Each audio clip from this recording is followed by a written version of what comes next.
ಅವ್ರ ಪ್ರೆಜರ್ ಬಿಡಲ್ಲ. ಅವ್ರು ಏನಂತಾರೆ, ಮೇಲಿಂದ ನೀರು ಬರುತ್ತೆ, ಅವರೆಲ್ಲ ತುಂಬಿಸ್ಕೊಂಡು ನಮಗೆ ಬರೋತ್ತಿಗೆ ಟೈಮ್ ಆಯಿತು ಅಂತ ಆಫ್ ಆಗುತ್ತೆ. ನಮ್ಮ ಮನೆಗೆಲ್ಲ ನೀರೇ ಬರಲ್ಲ.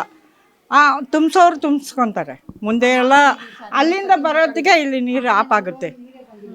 ಅದು ಎಷ್ಟೋ ಸತಿ ಆಫೀಸವರೆಲ್ಲ ಬಂದಿದ್ದಾರೆ, ಹೇಳಿದ್ದೀವಿ, ಅಲ್ಲಿ ಹೋಗಿ ಕಂಪ್ಲೇಂಟ್ ಮಾಡಿದ್ದೀವಿ. ನಾವೇನು ಮಾಡೋದಮ್ಮ ಅಂತಾರೆ ಅವರು. ಏನು ಮಾಡೋದು ನಾವೇನು ಮಾಡೋದು, ನೀವೇ ಕೇಳಬೇಕು ಅವ್ರಿಗೆ ಅಂದರೆ ಅವ್ರನ್ನ ಹೋಗಿ ಕೇಳಿದ್ರೆ ನಾವು ಮೋಟ್ರೆಲ್ಲ ಹಾಕ್ಕೊತೀವಲ್ಲ, ಆ ಥರ ನೀವು ತಂದು ಹಾಕ್ಕೊಳ್ಳಿ ಅಂತಾರೆ. ಒಂದು ಮೋಟ್ರೇನೋ ತಗೊಂಡು ಬರ್ತೀವಿ, ಅದಕ್ಕೂ ಜಾಸ್ತಿ ಮೋಟ್ರು ಅವ್ರು ಹಾಕಿ ಎಳೆದ್ರೆ ನಾವು ಇಟ್ಕೊಂಡು ಇರ್ತೀವಪ್ಪ, 10,000 15,000 ಆಗುತ್ತೆ.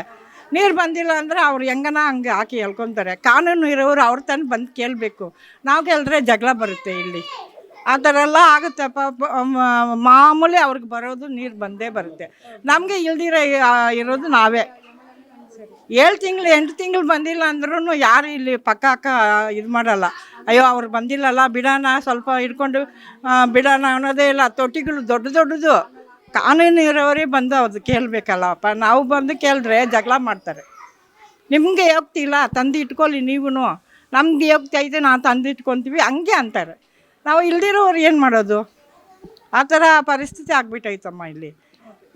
ಅವರು ಬಂದು ಹೋಗ್ತಾರೆ, ಕೇಳ್ಕೊಂಡು ಹೋಗ್ತಾರೆ ಬರ್ತದ ಅಂತ. ನಾವು ಇದೇ ಥರ ಹೇಳ್ತೀವಿ, ಬಂದಿಲ್ಲಮ್ಮ, ನೀರು ಬಂದಿಲ್ಲ ಸಾರ್ ಅಂತ. ನೀವು ಒಂದು ಸತಿ ಇವಾಗ ಲಾಸ್ಟ್ ಟೈಮು ಯಾರೋ ಬೇರೆಯವರು ಹೊಸಬ್ರು ಬಂದಿದ್ದು, ಅವ್ರು ಬಂದು ಸರಿಮ್ಮ ಅಂತ ನೋಡ್ಕೊಂಡು ಹೋದರು.